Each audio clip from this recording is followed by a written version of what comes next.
Welcome to Men and Women Talk, the Mars Venus Show, presented by theindyradio.com, with your hosts, Kente and Mosaic. This program hosts a weekly panel of men and women who discuss topics such as dating, the workplace, family, spirituality, cheating, and of course, sex. Monday nights at 6 p.m. Pacific, 9 p.m. Eastern, this show is simulcasted live, audio and video between Facebook and YouTube, which allows listeners all over the world to gather together to tackle challenging relationship issues. And now, here is your host, Mosaic and Kente.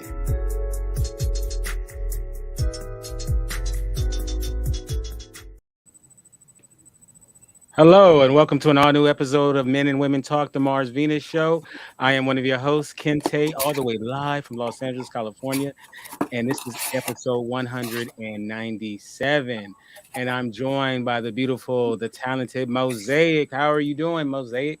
I am great. How are you guys doing? Good. Awesome. What you been up to, though, this last week? It's been about a week since we had a chance to chat. It's been a doozy. I've been to Michigan, I've been on the road, I've been here, there, and everywhere. And now I'm back, and it's been raining like crazy. Just, life is happening over here. Life is lifing. We finally hit $5 a gallon in Ohio. It was $5.09. I'm trying to figure out what the hell they need the 9 cent for. But I was able to get gas around the corner for $4.79. Bless the Lord, because I was not trying to fill up my truck at $5.09 a gallon. It's not happening. Yeah, it's funny though. Like back in the day, people would rob liquor stores for the register. Now they rob it for the actual gas. Mm-hmm. So you gotta definitely save up your coins to go driving around the block. It's ridiculous. A quarter of a tank, I was like $40. I'm like, that's ridiculous. Yeah, I'm not going past a half, and I'm not putting more than $50 in my car at any time. If it's more than 50 to fill it up, it just ain't gonna be filled. Yeah, it's ridiculous. All right, so let's introduce our panel today. Our topic is funny people. These are people who are comedians or humorists. We're gonna start, of course, ladies first. And a returning champ all the way from the great state of Michigan. It's the one and only Danny Red Wine. How you doing, Danny? Hey, in the building. Hey, everybody. I'm doing good. All right. So glad to have you back on and that wonderful smile of yours. Thank you. And this next young lady is from the great state of Maryland.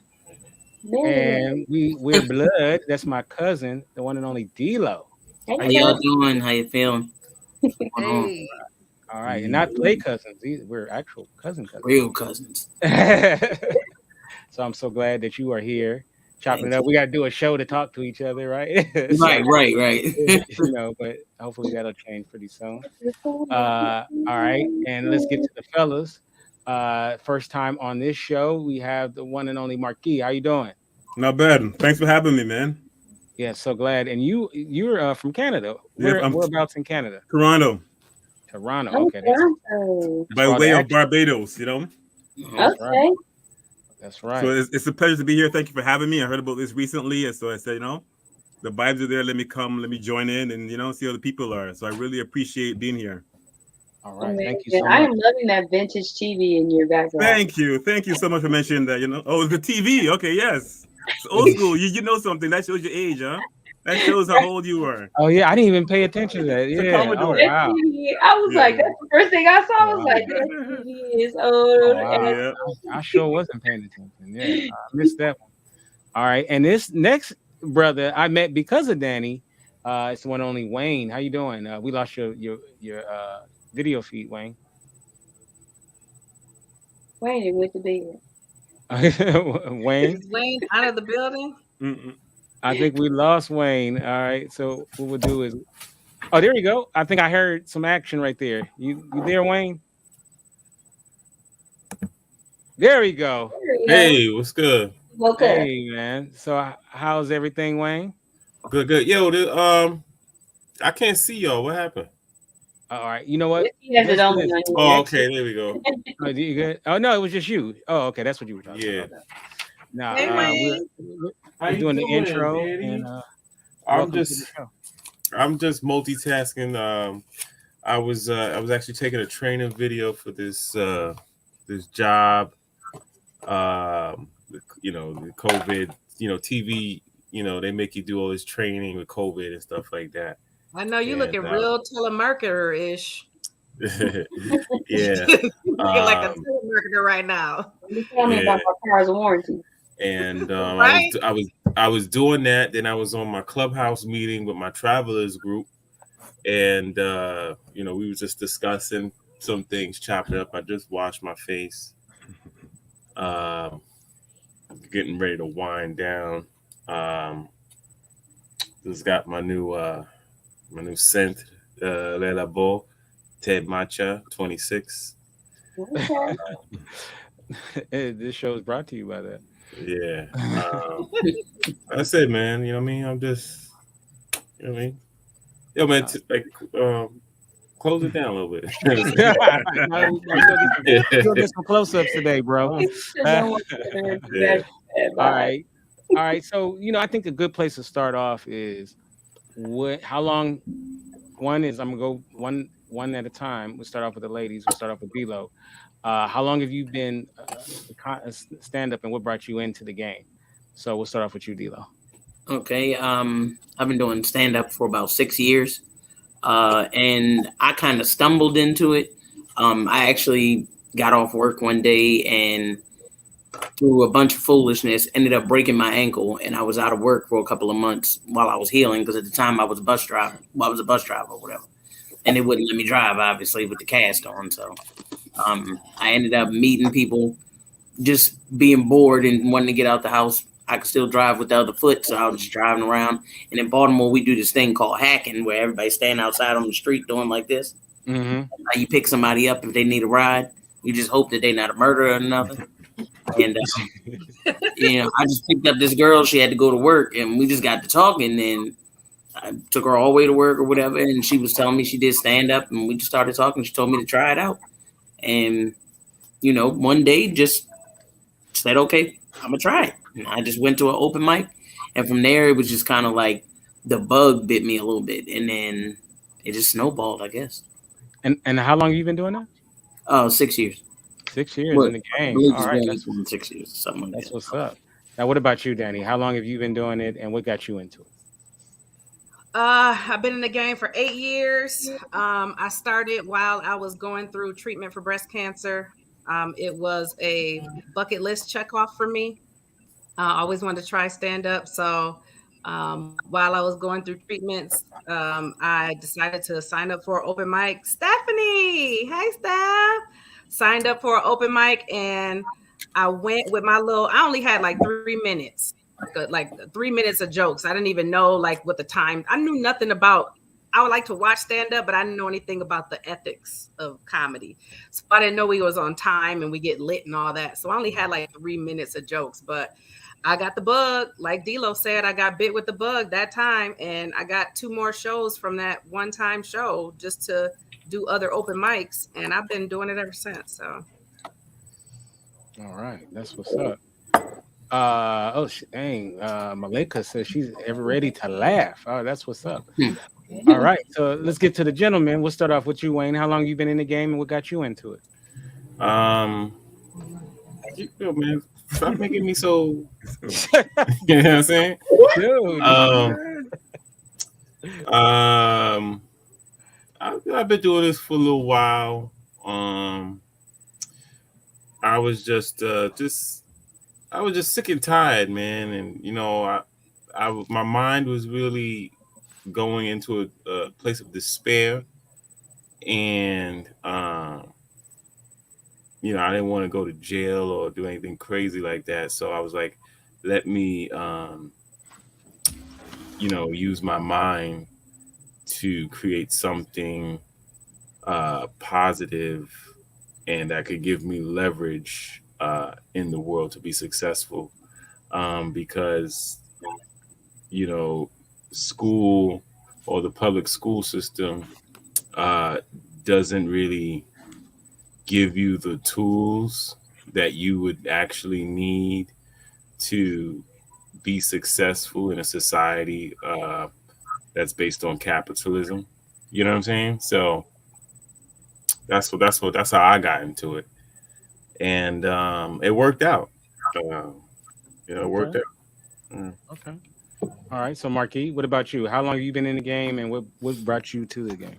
I've been in the game for over like 7 years here in Toronto, and for me, it was just releasing, venting, therapy, that kind of thing. Go there because as men, there's so much going on. We can't express our emotions. We can't cry. We can't say certain things, right? So Caribbean people. Exactly. You know what I'm talking about, right? Yeah. Yeah. Caribbean people, man. Just hold it in. Be a man up. Don't cry. Don't show no tears, right? So after a while, I said, this is too much. I gotta go and and vent and let it out. So I found my release on stage, and that's what I've been doing as therapy. It's free therapy, And what I like to do, I like to get other people. I like to spot talent, the funny in other people, and get them to go on stage or host shows and that kind of stuff, and encourage people. And I've been pretty successful at it for the last little while, and I think I have a little talent at finding the funny and presenting it. All right. Now let me ask this question to the panel. Anybody can take this.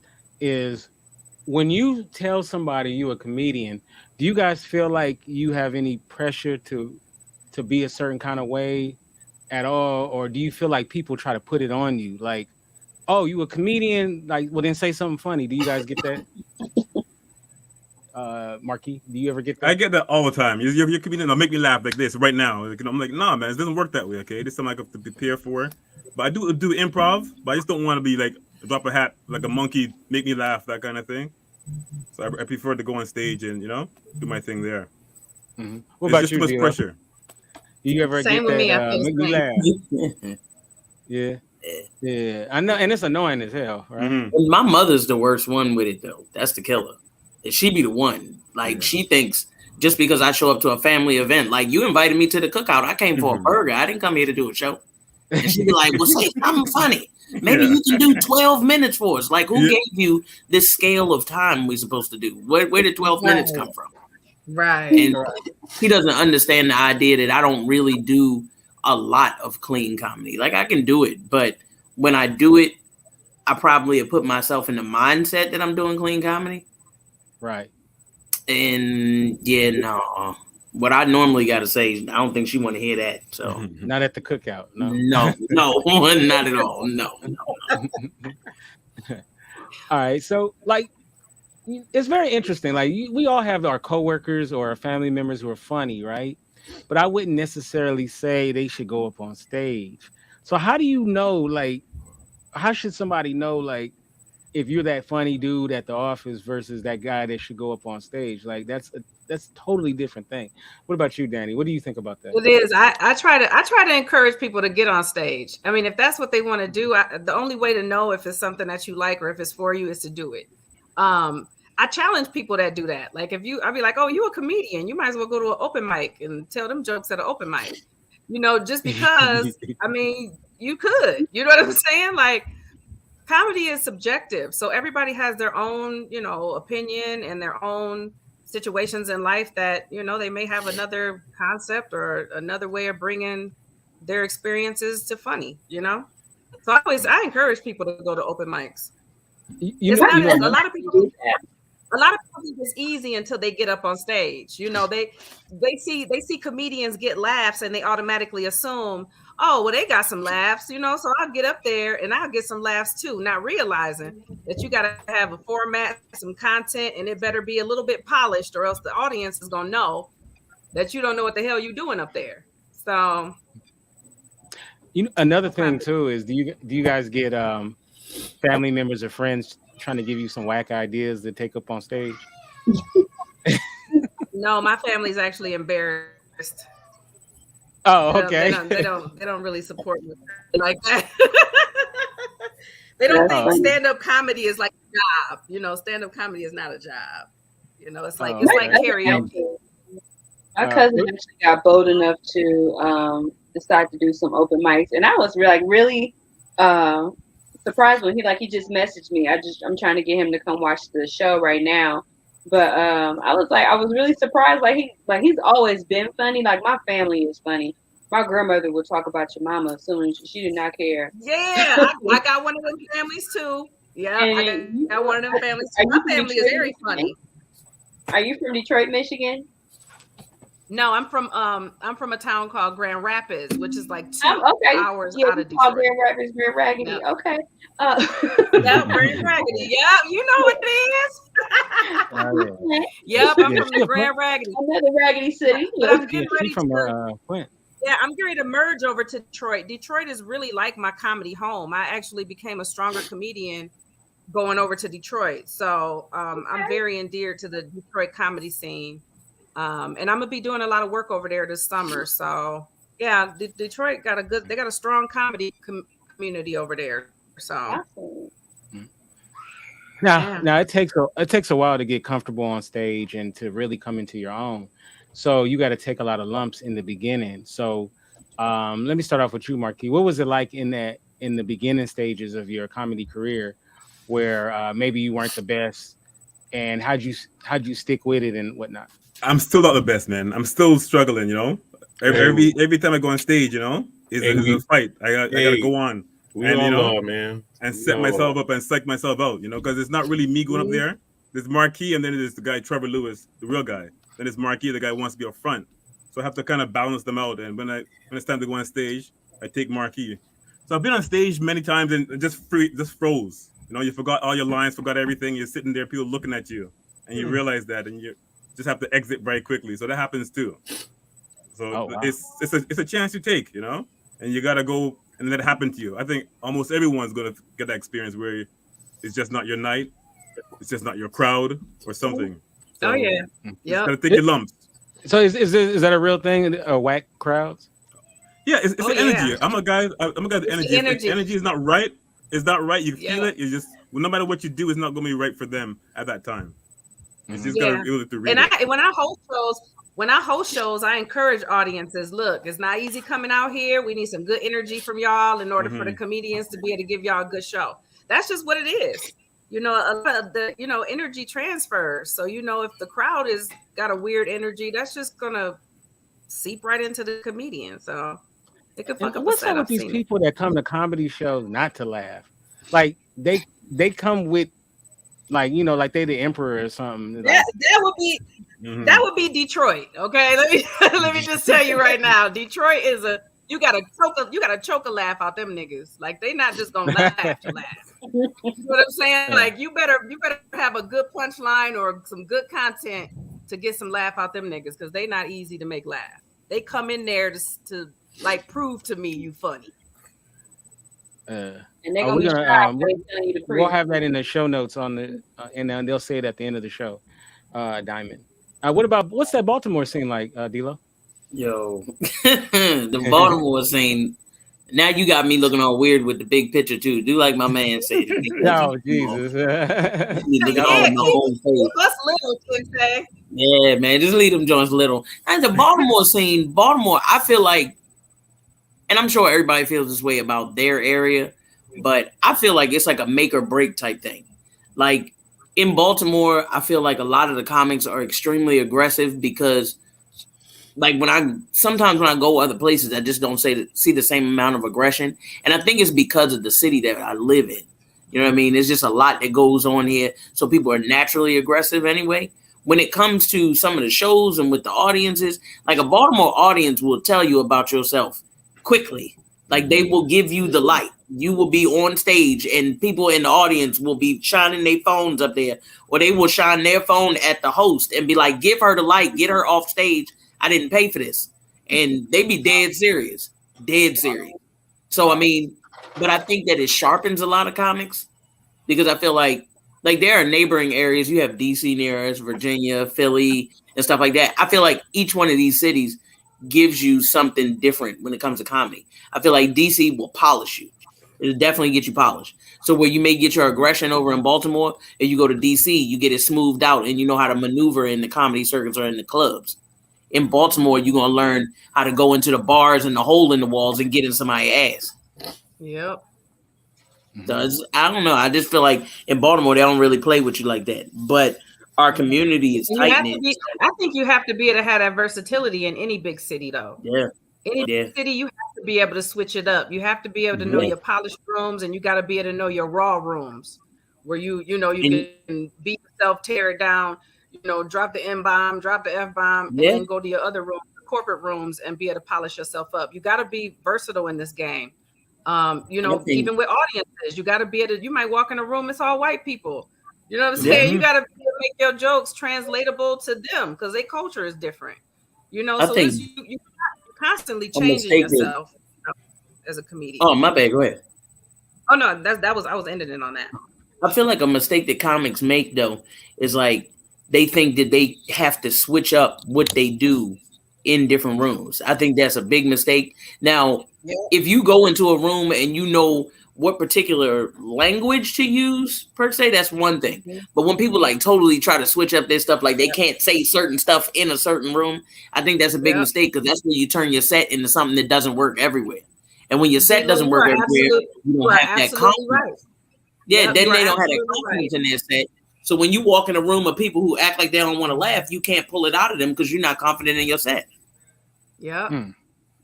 That's it. It's changing your energy, not changing your jokes. Yeah. You know what I mean? Yeah. It's really, you have to stick with your material that you know is going to hit, because the more you use it, it's going to become more polished.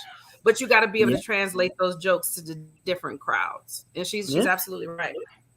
Now, Wayne, how do you workshop your material? Just going up on stage all the time? Like, how do you know it's even worth working on? Do you listen to other comedians? Is it just something you have inside? No, it's just something that's inside, come from the creator, and because I've seen comedians start off with a premise, and I've seen them work it out, and at first it seemed kind of whack, the premise, but then they kept evolving it and they got it into something that works. Do you find that happening a lot, Wayne, for you?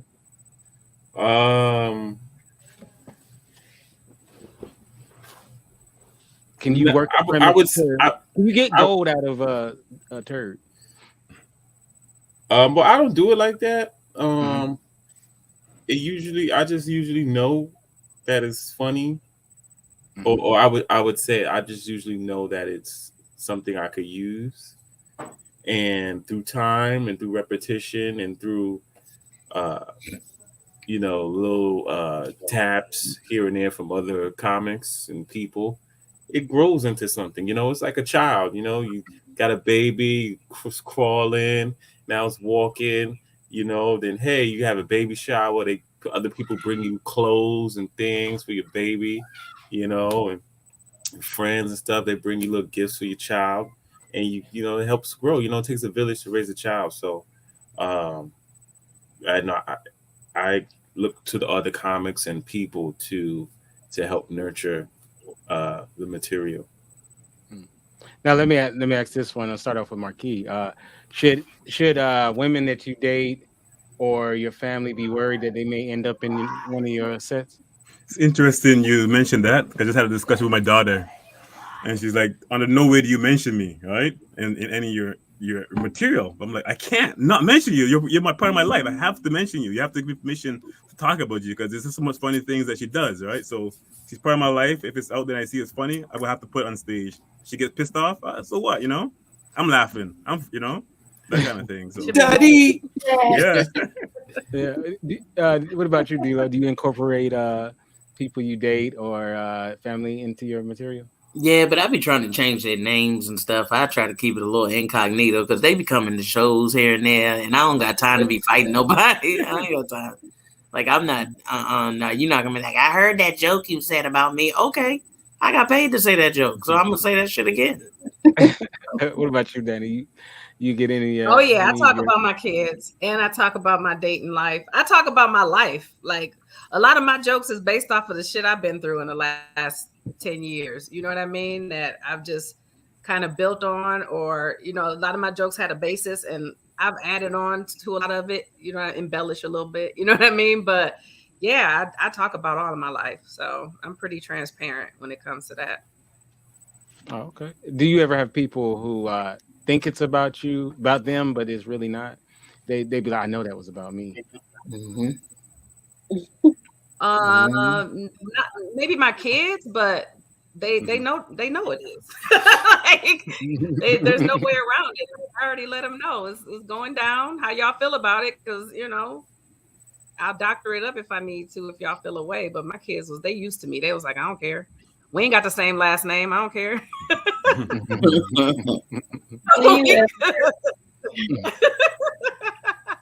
They good with Go ahead, Mosaic. Being growing up, my aunt worked with a guy named Snap, and he had a production company. He used to bring comics all over Michigan and Ohio, and so I always would love to see when the comics would go in on the audience. That was always like my favorite. When they would just cap on people like real bad, and then people would try to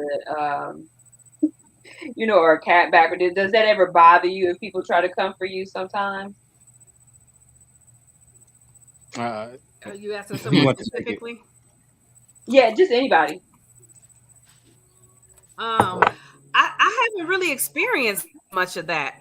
I've gotten people that they hear my jokes, and if I'm not talking about that, they may say something about talk about your titty. I've had people do that because I got jokes about my titty, So I have people do that, but I haven't really had anybody come for me yet, which is, I don't know, kind of weird, but I don't know how I would handle that. I mean, I'm pretty quick on my feet, but I don't know how I would handle that. What about you, D-Lo? I get it a lot. I especially got it a lot. Like in my first 3-4 years, and then they learned their lesson. Like they used to come at me. It would be audience members, and a lot of the time it would be men that would try to come at me clapping back. Because I mean, I'm an openly gay woman, so I tell a lot of gay jokes, and they get to clapping at me, and I'll wear their ass out on stage. And when they leave, they be like, "Oh, you were so funny." Yeah, nigga, you wasn't saying that shit, but I was busting that ass though. You wasn't saying none of that. I feel like, a lot of times people will try it. Like I get hosts, they'll try it, and they like to slide little words in there that they think are cute to be able to describe me. Burn their asses up, burn them up every time. Because my thing is, what you made the mistake of forgetting about is, one, I have a sharp tongue, and two, I drink Grand Marnier before I go on stage. So you get what you get at that point. You know what I mean? You get that Grand Marnier. No filter. You get what you get, player. And everybody can get it. I don't care who it is. Right. I wish I would get it more so I could be, because I've seen some people not come to Baltimore. Stuff. Come to Baltimore, because they come to Baltimore. They're gonna find something to say to you. Okay. Something. I'm taking my legs out and showing some titties. Listen, you might have to take the titties for the end. You might have to say the titties for the end to redeem yourself. Hold on to the titties.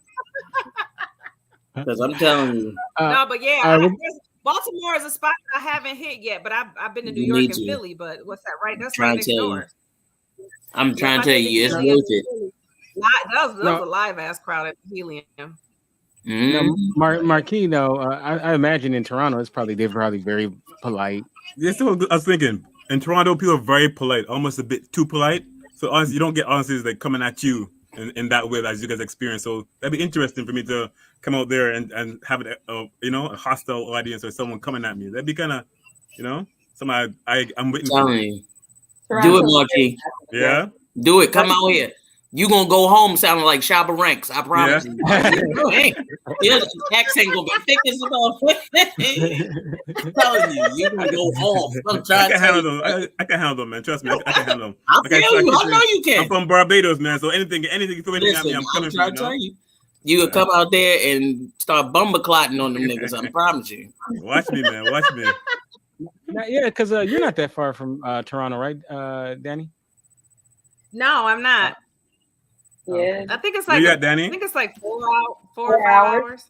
Yeah, I'm in Michigan. I'm not far from Detroit. So in Detroit, okay, yeah. Huh? Just over the border there, huh? So right across the bridge. Yep. And I've never done Toronto. I've got my passport. I just never come over there. It's the pandemic and everything. Borders were shut down. You know what I mean? The comedy scene kind of took the L. So, I wasn't really traveling or anything. 2021 was a year. I came, comedy opened up and everybody jumped right back into it. So 2020 was a great year. This year's been kind of starting off slow for me, but I got so much stuff going on in my personal life that I've been trying to take in the back seat a little bit, but it's getting ready to get back popping. So you know why I love Danny so much, because it was like she saw my notes, because perfect segue. The pandemic. So I know a lot of people didn't go up on stage during the pandemic. Some people did the virtual thing. I'm just interested. We'll start off with you, Wayne. Like, what did you do? Did you work during the pandemic on stage at all?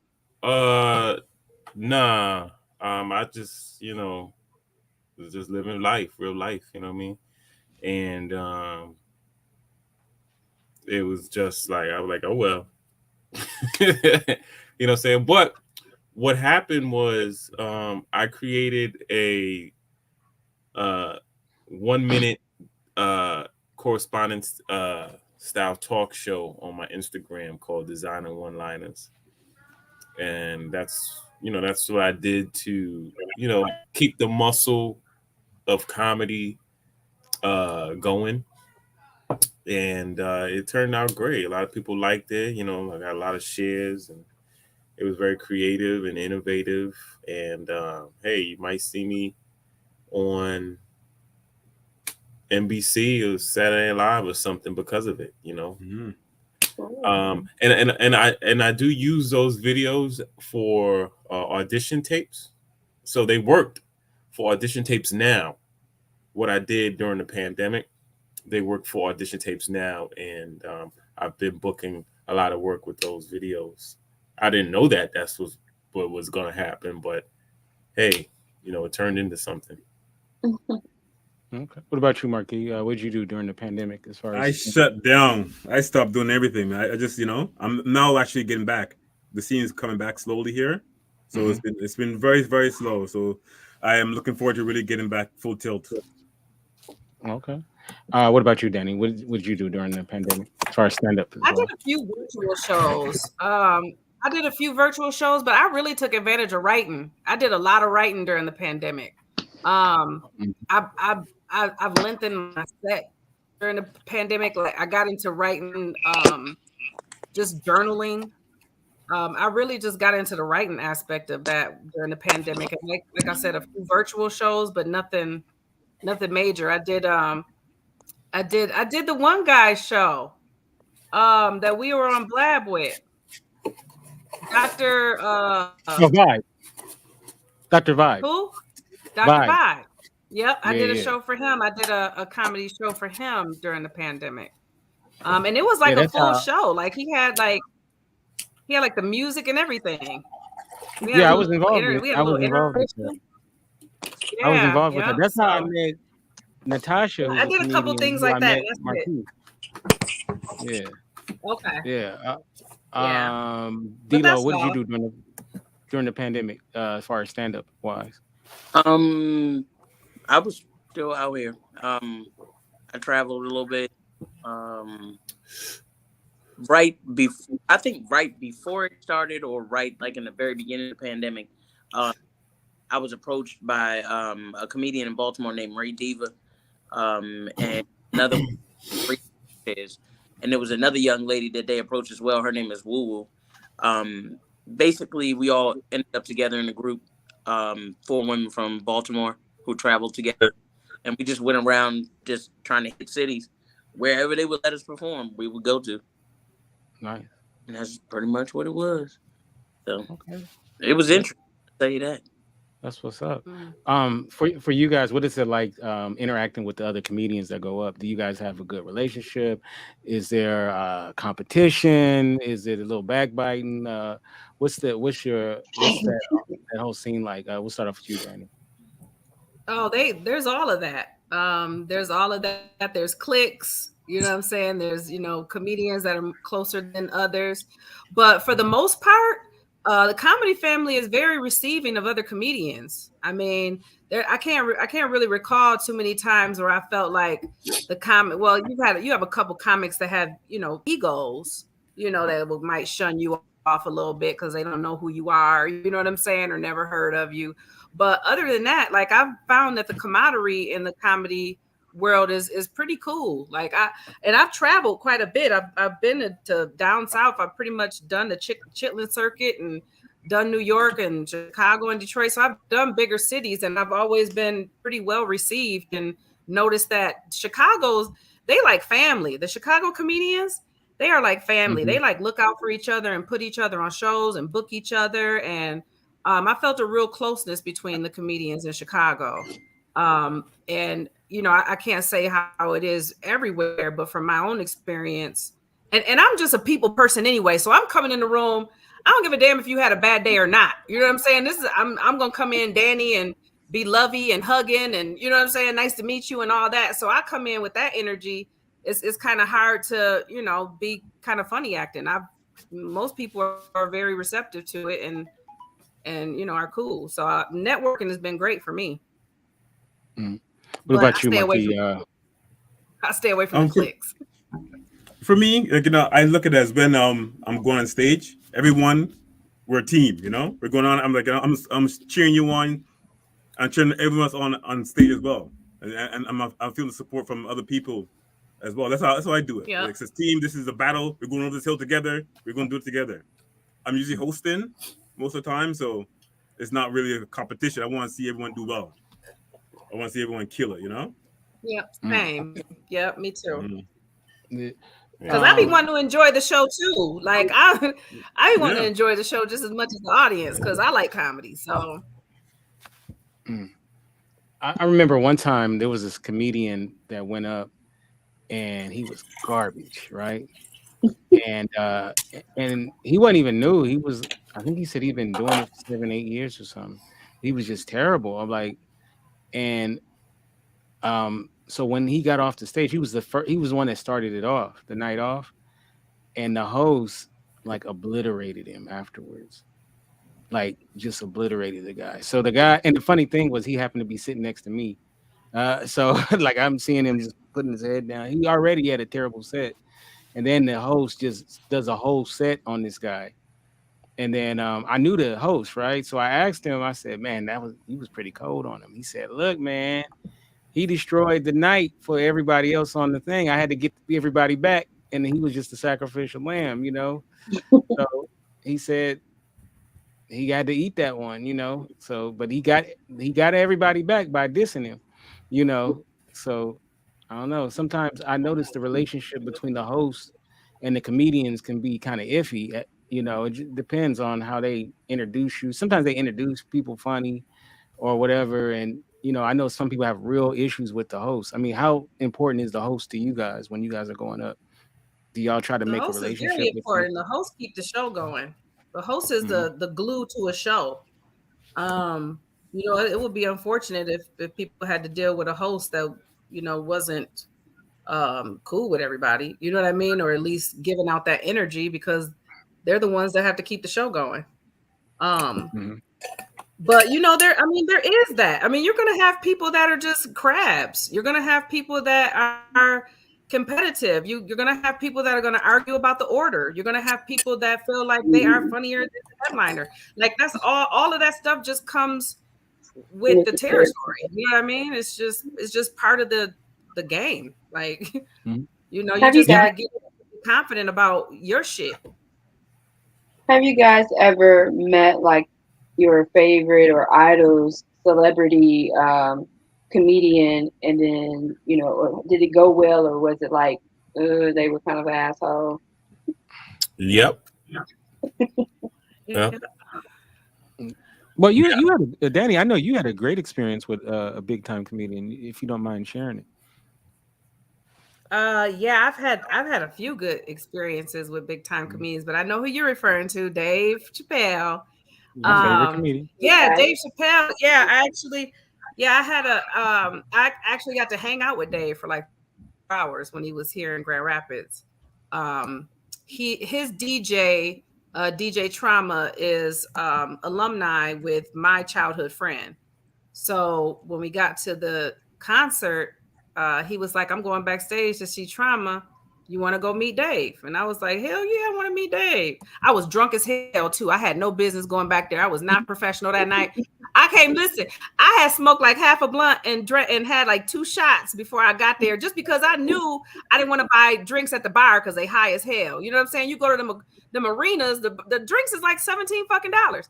So I was like, I'm gonna get my drink. I'm turning up. I'm gonna do my pregame before I get to go see Dave. So by the time the concert was over, I'm fucking lit. You know what I'm saying? But I'm geeked. I'm going back to meet Dave. And I was nervous as shit. And Dave was cool as hell. It was Dave and Hannibal Buress. So I hung out with them, chatting it up with them backstage, and then we went to a after party afterwards. So I went to the after party with them and got to be on stage with Dave and, you know, be like, hey, on stage and shit. It was fun. It was a good night. Hey guys. And I also met Gary Owens. I opened up for Gary Owens too, and he wasn't as nice as I thought he would be. Hey guys, I gotta run. Yeah. It was great talking with you all. Let's follow each other. Kente, you know, share you know, my stuff and info. Let's do something on Clubhouse. I remember we was on the Get Vocal back in the day, man, and you know, social media's evolved. Yeah, you know, it's evolved, and you know, right now it's Clubhouse, you know, where people are talking. Yeah. And stuff. It's too many distractions in there. It's too many rooms to go into. Yeah. Well, I mean, all you need is one that you want to be in. That's all. I know, but I'm too ADHD and I'm nosy as hell, so I want to be in all the rooms at one time. All right. Real quick, Wayne. How can people get you? Oh, you can follow me on social media at Stage Charm, and I'll be on Clubhouse too. You know what I'm saying? So come check me out. You know, I'll be around in the streets. You might find me at a comedy club near you. You know what I mean? Or somewhere around the world, anywhere. You know? All right, man. All right, guys. Thanks for coming. All right, thank you. All right, man. All right. So then there were 3. So Stage Charm was his name. It'll be in the show notes. All right. So let me ask you guys some questions, just to get y'all's take on different things about life. And let's talk about well, first of all, let me ask you guys this. How many of you guys actually talk about relationship stuff? Because this is a relationship show normally. How many of y'all talk about relationship stuff in y'all act? I do. That's most of my act. Mm-hmm. Okay. All right. So let me ask you some relationship questions and kind of get your take on it.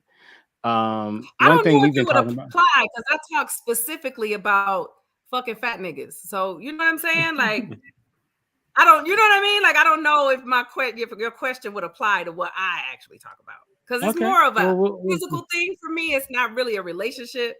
Being a cougar, you know what I'm saying? Taking advantage of these young niggas in the streets. That's kind of I go with it. So. Got that energy. All right. Let's talk about first dates. Right. So one thing we've talked about on the show is what constitutes a good first date. And one thing women been saying is they ain't down with the coffee date. They want to be taken, you know, they want a guy to put out some real effort when it comes to take them on a date. Are you with that? Or are you cool with the coffee date, Danny? No, I'm cool with the coffee date, and I'll meet you there. You don't pick me up. I'll meet you there. You know what I'm saying? Well, because I'm not the kind of person that's gonna like you right away. Like, I need to figure you out. I'm kind of, I'm gonna be friendly, but I'm always cautious. You know, a lot of people, you know, they come with their representative. They don't really give you who they are. You know what I'm saying? Right away. So I really don't want to spend too much time with a person that I might not connect with. So I think the coffee date is great. Well, whoever came up with that was the fucking genius, because I might not want to sit and have a meal with your ass if you tell me some dumb shit like, you know, you got 3 different kids by 3 different women or something, you know, and I'm gonna be like, ugh. So yeah. Well, you want to work that out before the date. You know, people got secrets. They might not tell you nothing till that first dinner. People by the way, here's both times. A lot of people just get straight in the bed before they even know who the dude is. That part. That part. Hey, there's an attraction. They just trying to get to the booty. That's it. Right. Hey, I'm like, damn, you didn't ask me about my 9 children. So you got And nothing now to you're be 10 upset baby about. mama. But she's absolutely right though. You know, the just sex in general is like it's always been here, but now it's like it's nothing. You can jump on your phone and watch some Pornhub or look for you some toys or order you a man in the mail. You know what I'm saying? Like you can do all kinds of shit now. So I feel like it's kind of what people are like. People are more physically attracted anymore than they are mentally because everybody fucked up in the head. Wait, let me ask this question. Do you have any groupies?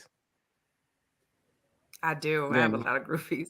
Yeah, you get I have a lot of boxers groupies. thrown at you on stage. I have a lot of groupies. And a lot of my groupies is big niggas too. So I be getting like treats and they be bringing me snacks and shit to the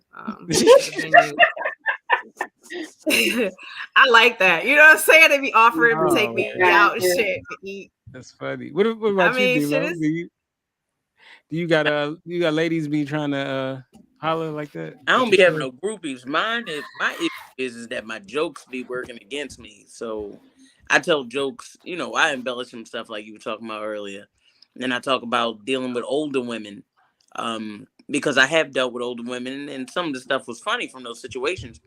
But boy, these old women at these shows, man, to the show, they come up D-Lo, sounding like she just fresh off a pack of Newports and shit. How you doing, D-Lo? It's 57 too old for you. I was just gonna ask. Why was I just about to say? Do they be throwing their age out at you? Yes. Or they come up to me. I got a joke talking about how older women can cook, and they come up to me waving their arm at me and carrying on and talking about, yeah, I made a roast yesterday. Ma'am, are you buying this T-shirt or not? They're gonna trade you the roast for the T-shirt. Yeah, right. Potatoes and no carrots in that roast. Yeah, I don't know, Marquee. I might want to check out her roast though. See what that roast. What that roast like. You might think about that roast, yeah. You know these young girls, they don't know how to make no damn roast. They don't know how to right? Listen, I'm cool with coming over to get something to eat, but I don't know what Shirley want me to eat. You feel what I'm saying?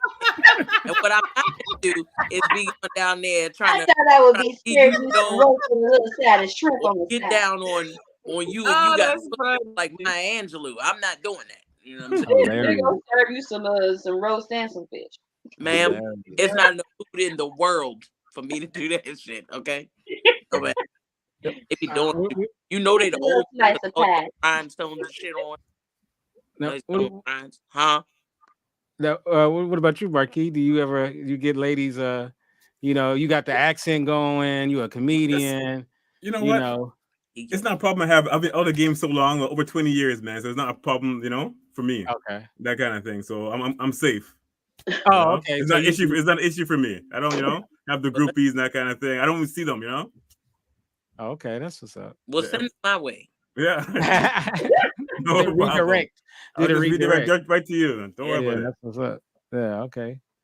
All right. So that's funny. Now you're in Toronto. Mm-hmm. What are your audiences generally in Toronto? Usually mixed. Usually mixed, mostly white. So so that kind of you gotta your material. You gotta see what kind of stuff you're gonna do and what kind of vibe you're gonna give. So it's this. You gotta study the room. Oh, okay. Yeah. Mm-hmm. Do you talk in front of a lot of West Indians ever? Not a lot. No. Not a lot. No. All right. Oh, that's what's up. Mm-hmm. Oh, somebody. Wait here. I agree with this comment, by the way. Gary Young is not funny at all, and why is he in the chitlin circuit? What's that about? Well, he's not a chilling circuit in Grand Rapids. He did a show here, and I opened up for him. And T Robe, shout out to T Robe. He's out of Philly. No, he's out of not Philly. He's out of damn it. I don't remember. Okay, so anyway, but I opened up for him, and we were instructed to not talk to him in the green room. We were don't look him in his eye. Yeah, he don't want to talk to no comedians. At the time that I opened up for him was about this time last year, so it was him and his wife going through a divorce, and it was a big thing. So I think that he was going through that at the time.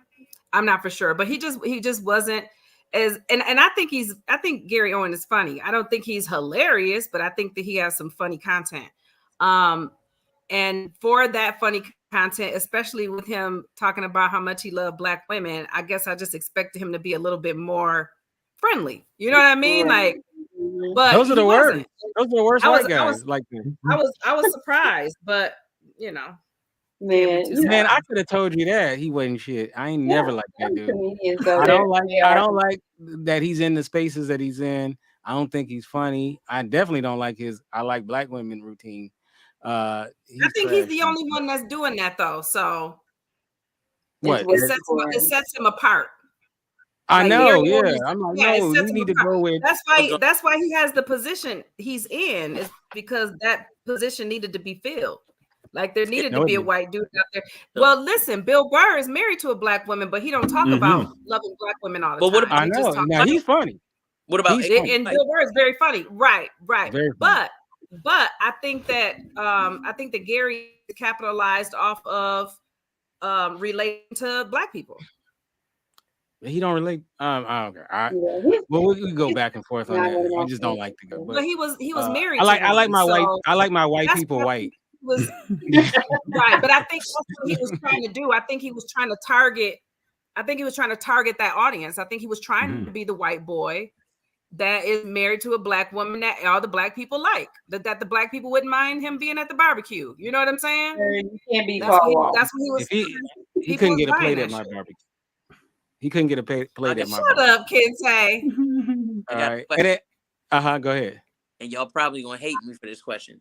All right. But as a white man that was married to a black woman, if he came into comedy and he wanted to make money, as a white man married to a black woman, wouldn't you go for more of a black audience? Because 9 times out of 10, that white audience ain't feeling what you're talking about off top. And if it was a black man that married a white woman, not necessarily. But I'm just saying, because Bill Burr, in the past, black men who've married white women who tried to kind of assimilate to the white audiences, I'm not suggesting that he should be able to capitalize off the idea that he's married to a black woman. But what audience would you go to if you were married to a black woman? Old folks home. This is not going to embrace you. You can go to the old folks home. And I think that most of his audience is predominantly black. Yeah, I know. Honestly, if he was on the Marquee, it makes sense. You know, if he was on the Marquee, I would keep going. But now, if you were opening for him, I would go see you and leave. I'll give you a big hug, and I'll be like, I'm leaving. All right. It's like I saw that. Boys the only thing I took away from that experience.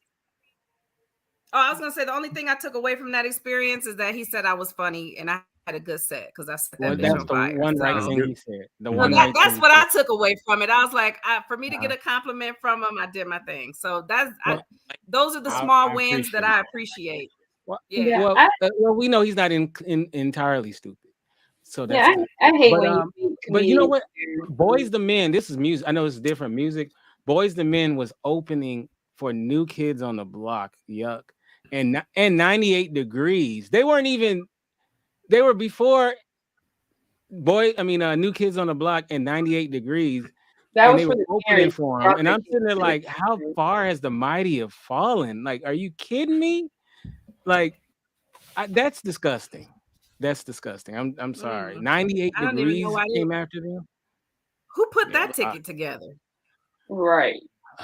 You also got to think most of their sales, most of that popularity that they got was all back in the day. Like Boyz II Men still have fans or that will support current music. 98 Degrees and other groups, they ain't put out shit. Nah, they were garbage when they came out. So like I said, I like my white people white. I like my white people white. That's like Britney Spears. She was trash too, but they loved her. I like that saying, Kente. I like my white people white. What did you do the first time? You silly. I'm trying to figure it out. What did you do the first time? Okay, so okay, so we were asking about relationship stuff. So you said, Marquee, you said you were out of the game for 20 years. So you've been married for 20 years? Yeah, 21 Oh, okay. years. Yeah. Oh, that's what's up. Mm-hmm. And so I know you. So we're talking about some stuff from way back in the day for you. Mhm. The out there dating now, D'Lo. No, you know you date women, so I know you. I can imagine in your material you probably talk about your dating situations with the same sex a lot. I talk more, and see, that's probably what most people would think. But I Mm-hmm. talk more about the kind of like the misconceptions that people have about women like me. More so like Mm-hmm. that I'm trying to be a guy because I wear men's clothing or because I'm tomboyish. That I just be like, run around and fucking young women. So, I kind of talk about older women, or, that I'm trying to be manly and all that other stuff. And I grew up like a little boy or whatever and all that. I kind of address things like that people think that, oh, she played a whole bunch of sports, that's why she's gay. Like, Well, that's you're definitely not trying to be a guy because you said you like old women. We like young women. definitely not trying to Us be a guys. So I ain't trying to be a man because it is not easy out here for you niggas. Fuck that. I ain't trying to, True. no, not at all. Yeah, hell no. it's hard out here for us Yeah. cisgender men. Oh, I hate that term. And they already be trying to pull me up like, excuse me, can we see your ID? We had a report of somebody, a young man out here robbing somebody. I said, first of all, sir, I got titties, so it wasn't me. So I don't know what to tell you. You say, it wasn't me. If you don't believe me, foul. That is. Right. So, but you talk about misconceptions. I imagine they got misconceptions about your comedy as well.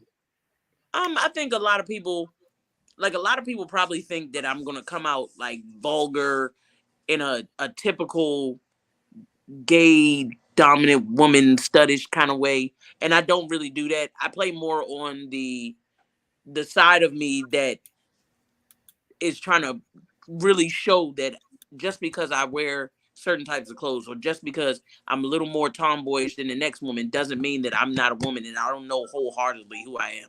So that's pretty much the lesson that people get at the end of the day. And I feel like it works for me because that's kind of the lesson that I had to teach friends and family members. Like, I'm not a different person, the same person, same So feminine.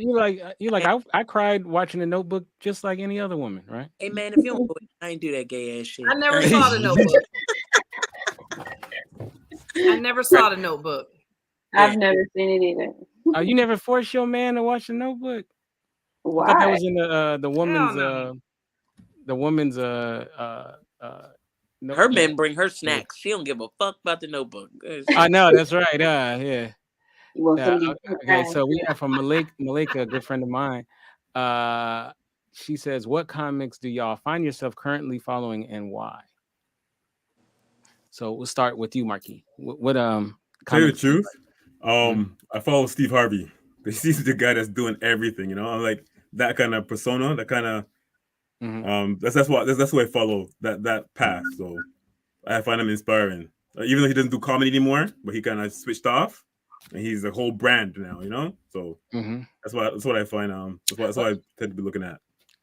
I'm not a big Steve Harvey guy, but his Family Feud is pretty funny. Yeah, he's it's really good. Yeah.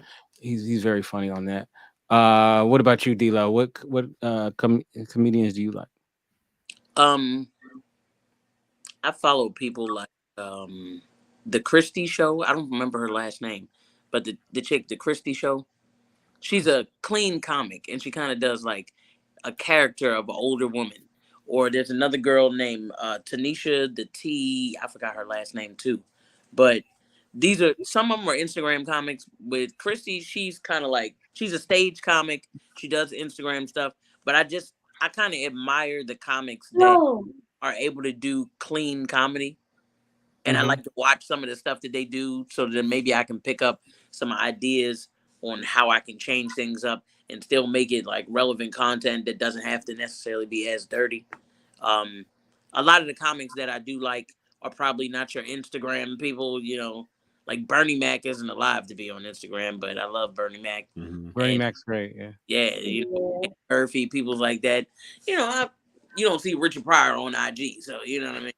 Those are the kind of comics I like. I like, Moms Mabley.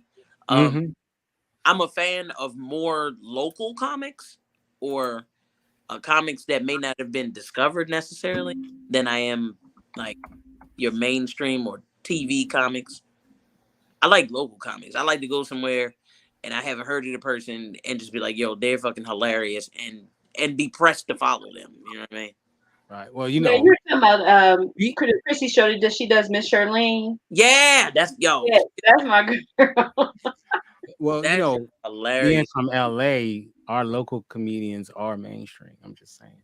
But Danny, who do you follow, or who do you like? Who's your favorite? I have a very wide taste of comedy, and I'm like with D-Lo too. I like to watch clean comedians because I do clean comedy. But watching clean comedy does give you a lot of tips. So I follow up and coming comedians. I follow comedians that are tangible, comedians that I may be able to reach out to and ask them what open mics to go to. So I like Amber. I like Comedy Bay. I like Just Niche. Rob Kazi is fucking hilarious. I like Paris Sachet, who is a lesbian comedian. I think she's out of isn't she? I think she's by you, D-Lo. Yeah, she's out of DC. She's what? Out of DC. Okay, yeah, she's out of DC. Yeah, out of DC. So I have a wide range. I love a lot of the gay comedians. Their content is fucking hilarious to me. And I like a lot of I like some of the older comedians. I like Jessie Kirsten, who is a white lesbian comedian out of New York, and she is the improv queen. I've never seen anybody do improv like her. She don't even write material. She just gets up there in the comedy den and rips it. Onika Oline, who is out of New York, I follow her. I follow the comedy Cougar, Christine Comedy Cougar. She's out of New York. I follow a lot of comedians that dabble in stand-up and skits, just because I'm trying to cross over into the skit game. And I've done some here and there, but I haven't really been devout with it. You know what I mean? I haven't like devoted the time to really hone into that craft because it is a lot of work. It might take you a whole day to do one script. So yeah, I follow a lot of locals that are up and coming. Me, I was a Dave Chappelle fan from before he was famous. Like I used to tell people that was my favorite comedian, and they would be like, "Who is that?" Like, and it's funny now everybody knows who he is. But and Cat Williams, I think he's amazing. I haven't heard his last special, even though people say it wasn't very good, but it wasn't very funny. But I mean, I haven't seen that, so everything else I've seen of him, he's always hilarious. And my favorite comedian of all time, though, is I don't know if you guys remember Robin Harris. Robin Harris, man, that was my favorite comedian. I used to do his whole Baby Ace Kid album. Like, I remembered it backwards and forward. Man, he was so funny, Robin Harris. So that was follow the drip. Yeah, that's funny, man. All right. Oh, so she loved his last special. All right, that's what's up. All right, we have another question. What has comedy taught you about yourself? What about you, Danny? It's definitely opened me up. Like I was a shell. I was kind of enclosed.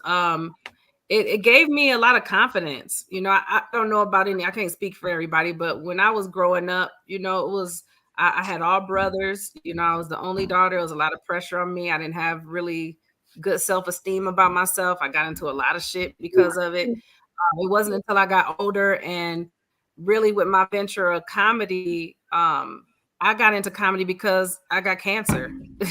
Really, I needed something positive in my life for what I was going through. So for me, it taught me how strong I really am. It taught me how resilient I really am and how covered I am by my father because my faith has never been stirred. So I think I got a lot of confidence out of comedy, and it's allowed me to come out of my shell a little bit. All right. What about you, Marquee? What has comedy taught you about yourself? It's taught me that I've been through a lot, like in childhood, that kind of stuff, and a chance to release. whatever trauma or whatever vibes that I've been holding on to. So it's like I said before, so with a vent, with to get things out for me. Like I said, it's very therapeutic. It's not like a business for me. It's just myself having a chance to go on stage and letting everything out. And that's how I go about it. Okay. And Dilo, what is comedy? It's a question from the audience. What has comedy taught you about yourself? Because I mean, I don't think that I have the most confidence on stage or the amount of confidence that I would like to have on stage. I do think that it built it a little bit, but I think for the most part, it taught me that I can be maybe the business person that I didn't think that I could be. So like I used to be, well, I'm still hard on myself, but I used to be hard on myself about not finishing up the whole college thing and doing degrees and all that, and thinking that I really couldn't run my own business or do things appropriately when it came to business. And then here I am 6 years in doing this, booking my own bookings and setting up my own contracts and running my website and doing this and this stuff that I wouldn't have done before. You know what I mean? But I got put in a position to where I had to do it for myself because I can't afford to pay nobody else to do it. You know what I mean? And it makes you realize things that you might not have even thought that you could do before. You know what I mean? So I feel like more of it is the background stuff. I always had jokes. I didn't necessarily express it, but I think the background stuff, just learning how to be more of an adult in this business has been probably the one thing I think that I learned. Okay. All right. That was a great question too from the audience. And a great couple of questions from the audience. I can't see the audience. I can't see their comments. Yeah, I have to bring them up on the screen. Okay, so before we get on out of here, I just want to ask the panel, like, what do you guys see yourself like? What's the game plan? As much as the game plan you want to share, Danny, I know you talked about getting the skits and stuff. Is acting on the cards? Yeah, I guess, yeah. Acting is on the cards. I'm coming to California. I don't want to jinx anything, so I won't say exactly what I have going on. But I do have a couple projects that I'm looking into. One is a movie that me and my girlfriend are writing about two female comedians trying to make it big. It's gonna be on Tubi. It's gonna be one of them hood movies, but we're gonna make it funny. It's gonna be a comedy. All right. And then I'm coming to California. I'm doing a run in California in August. And I'm hoping what my plan is, I'm trying to get my sponsors. I need to tell them like some elaborate story, like something big is going to happen, a big old lie. But anyway, I want to do like an acting class while I'm there. They have all these different, they have a lot of comedians and actors that actually teach seminars for acting, like quick acting classes. Some of them last a day, some of them last a couple days, some of them last a week. But I'm looking into doing one of those. And I really just kind of want to hone into my craft and do something else aside stand up. So, acting, I'm kind of animated and silly. So I figured acting might be something I might want to get into. And when you come to LA, I'll make sure we link up because we've known each other for so long. So it's only right that we get a chance to meet each other. What about you, Dilo? What do you see in the future? Is acting part of what you want to do? Skits? What? No, not really. Contrary to what people think, I don't really like being on camera so much. Mm-hmm. And I don't think I'm the acting type. I've tried to do little stuff, and I mean, it was cool or whatever, but I don't see me being on TV or in a movie in that way because I'm just not the one to be good with the lines and all of that. However, I would want to kind of along the lines of like a Cat Williams type thing, just keep touring, and I want to make specials and tour and make specials and tour and just keep doing it just everywhere you go. So I want for people to be thirsty for the live show. You know what I mean? Because you're not going to see me any other way. And just bigger and bigger venues. Okay. And what about you, Marquee? What do you want to do? What I really want to do, I want to do sketch comedy show, like so like back in the in Living Color, that kind of thing. So that's what I've been milling over recently in the last little while. So something I want to do. I know a few people who are actors, and So I'm putting something together. So we look out for that. All right. That's what's up. Well, I want to thank you guys so much for coming on the program. This was a lot of fun. And we're gonna start with you, D-Lo. Ladies first. How can we get you on social media, and what can we expect from you in the near future? Let's see, social media. So on Instagram, you can find me at Red Cuplo. That's REDCUPLO. On Facebook at Plain Old D-Lo. That's PLAINOLDLO. And you can now check out my website, which is whoisd.com. In the next couple of weeks, I'll be doing a couple of shows in like the DC area. Then I'm headed to New York for like 3 days for the Black Women in Comedy Festival. After that, I'll be coming back to Baltimore to do a show, I believe, at the Factory, and then headed to Atlanta to do the 1865. And then I'll be back home after. So in July, I'm not sure where I'll be, but maybe. There's a place called Los Angeles. You might want to check it out. Yeah, I'm gonna come stay at your house, right, or your mom's house. You can come. Long as you know, you can stay. Come on, you good? You family? Yeah, so. I'm on my way. All right, that's what's up. Marquee. I'm sorry, Marquee. I'm sorry, ladies first. Here's my sister, your cousin as well. Hey, cuz. Hey, Mel. And I'll see her next week. So she's coming into town. All right. So Danny, how can we get you on social media, and what can we expect from you coming up? I am on I'm on Instagram the most at Danny DANY_red wine, like the wine you drink. That's my real name. I'm not like an ex-stripper or nothing. I'm and I'm on TikTok. I'm really trying to transition over into TikTok because that seems to be like the popular thing. I just can't get with it. It's like so many things. So I'm fucking with it right now, but I'm not a professional. I'm not good at it yet. So, but you can follow me on TikTok, same thing, Danny DANY_red wine, and then Facebook, same thing, Danny Red Wine. So all across the board. It's funny. I knew you for a little bit, and I just assumed your name was like a stage name. And I remember I asked you one time, I was like, and I said, your name's a stage name, right? And he was like, no, that's my government name. I was like, oh, I was like, wow. It's my government name. My mama was going to name me Brandy. I told you that story. My mama was going to name me Brandy. What type of shit is that? Brandy Red Wine? Thank God for my people are born with a stage name. You know what? Some people are born with a stage name. That's more of an alcoholic name. You could have been named Alizé. Right. So, Marquee, how can we get you on social media? What should we be on the lookout for? You can reach me on IG at Marquee Comic, MARQUEECOMIC. And what you looking for? Just for myself to get back on stage, getting working things out, getting back right. And I look forward to collaborating with everyone here. Eventually, sometime let's link up and let's do it. Try to help each other out. Yeah. I love it. And you guys are awesome, man. You guys rock. You really inspired me, man. So I'm back in the game. I'm back. I love it, man. I love it. Mosaic, how can we get you on social media, and what should we be on the lookout for? You can find me on Instagram at Mosaic Star, also on Clubhouse at Mosaic Star, or Twitter at Mosaic. Just be on the lookout. See me on the show with you right now. I can't think of nothing right now, but I'm always actively working on my business, Missouri Y2 Beauty and Wellness, where I make bath and body products and herbal remedies. So. And when we gonna do a Clubhouse? Because I was on Clubhouse the other day, and then I hit you right back, and then I never heard from you again. Okay, well. But yeah, it was.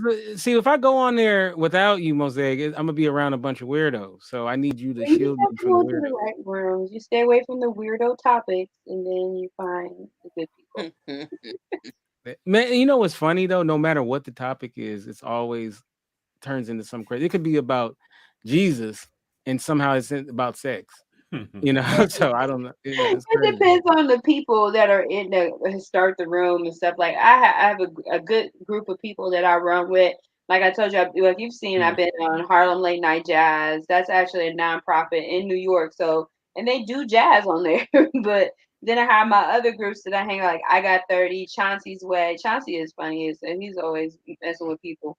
But sometimes his rooms they do get a little ratchet, but not too much. But I be on there have fun. I got my little crew. I was in a room, the last room I was in, they were talking about that we all need to leave, us black folks need to leave and move to Africa and all of this stuff. And I'm like, everybody don't need to go. no, I don't agree with that. I'm like, leave some of them niggas over there. Leave them here. Don't send them over there. No, Right. they're not gonna respect nothing. They're not gonna respect the land, the ways, culture. Look, I'm not eating no damn goat. I'm not eating no goat. Hey, goat is that's all I got. I'm not eating no goat. That's fire. No goat. Now Marquee's like, hey, Marquee Goat is good, man. I'm down with goat. He was gonna be down with the goat.